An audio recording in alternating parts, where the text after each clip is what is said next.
This is not meant as an introduction proper, or an exposition of the wondrous nature of non-duality and what not.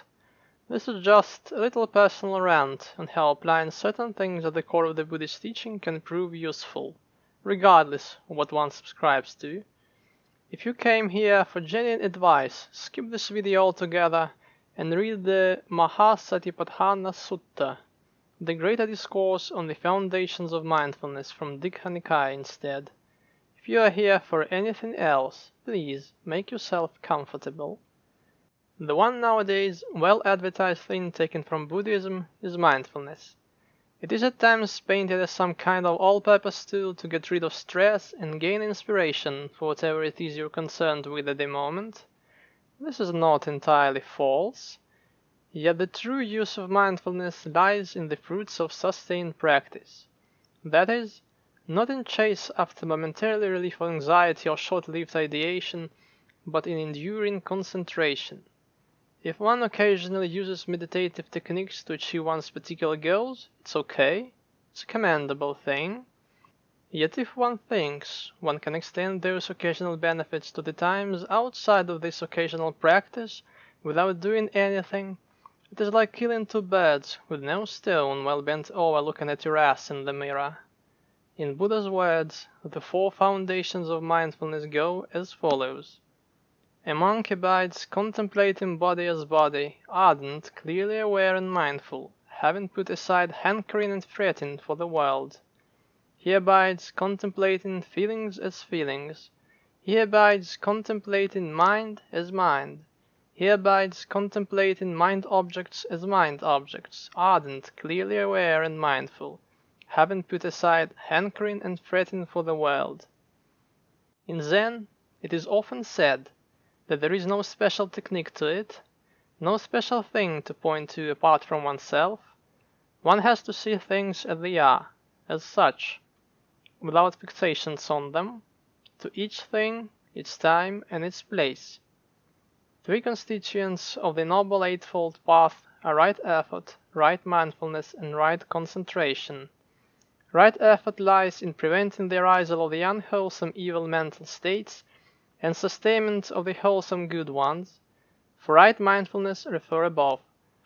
Right concentration is the cessation of suffering by going beyond conditioned mental states upon attainment of equanimity and mindfulness.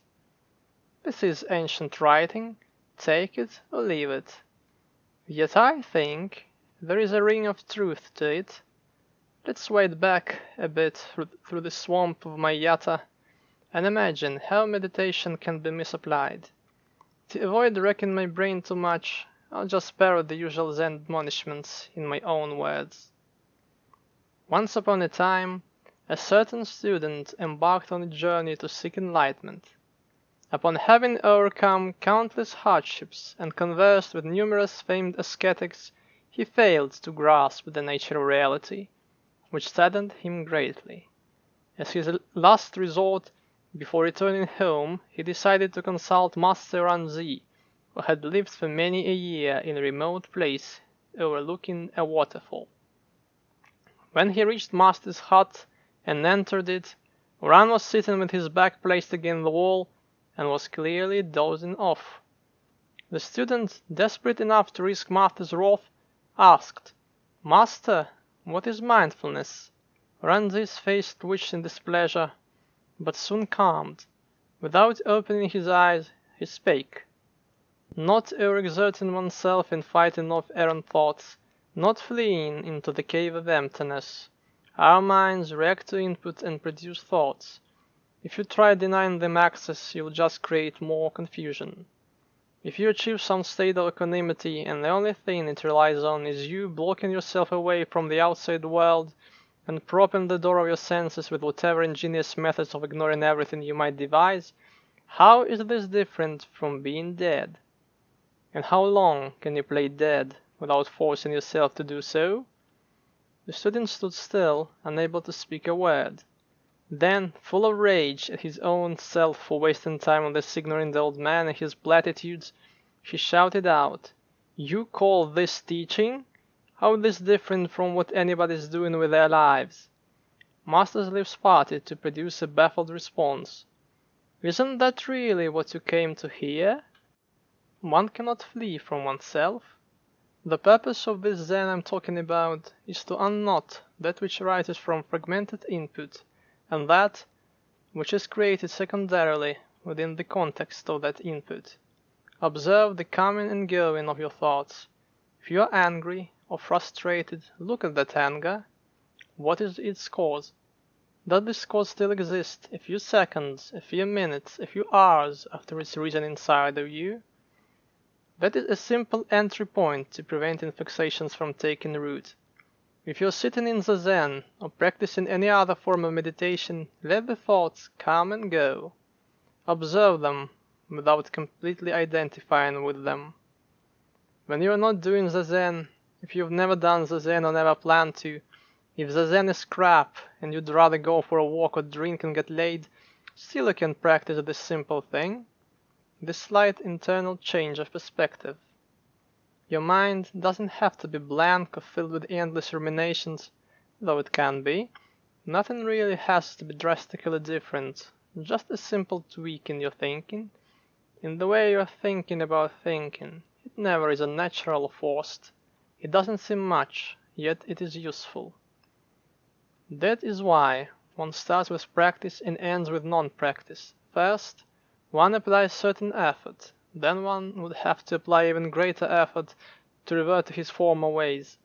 And this can happen, and this likely will happen, but now one knows where to start. Now to the grand finale. The most tedious thing for me was to look for a saying to accompany this rant's epilogue. As I was skimming through the writings of dead teachers, now and then I would chance upon a saying or a paragraph that seemed lucid and comprehensive enough, but still I wavered and turned the page over to seek further for something better and clearer to put before someone who wouldn't care much about all that blabber. I did enjoy the process, jumping from one thing to the other, but looking for the one thing to use was a lost cause. It seemed all those people, at least to my understanding, were more or less talking about the same thing, so I'll throw in this quote by Cao Feng. It is essential in Zen that you do not cling to a sitting cushion for practice. If you sink into oblivion or distraction or plunge into ease and tranquility, totally unawares, not only will you waste time, you will not be able to digest the offerings of your donors. The purpose of Zen stuff is not to change the contents of the mind or invoke certain moods and perceptions within it, but to get to terms with it as it is without getting hijacked and thrown around by all its ever-changing contents. Thinking thoughts without being engulfed by thoughts, feeling without being depleted by feelings. One doesn't have to proclaim anything, one doesn't need to weave the thread of endless discourses. Buddha this, Buddha that, mind is Buddha, to be enlightened is thus, all the Buddhas are this mind, the fundamental ground, the way of all creatures, birth and death, the conditioned mind, non-being and being, neither being nor not being, lucid, empty and clear. Bullshit. Talking alone doesn't get one far, although here I am doing just that. Put all that verbiage to test and it'll shatter.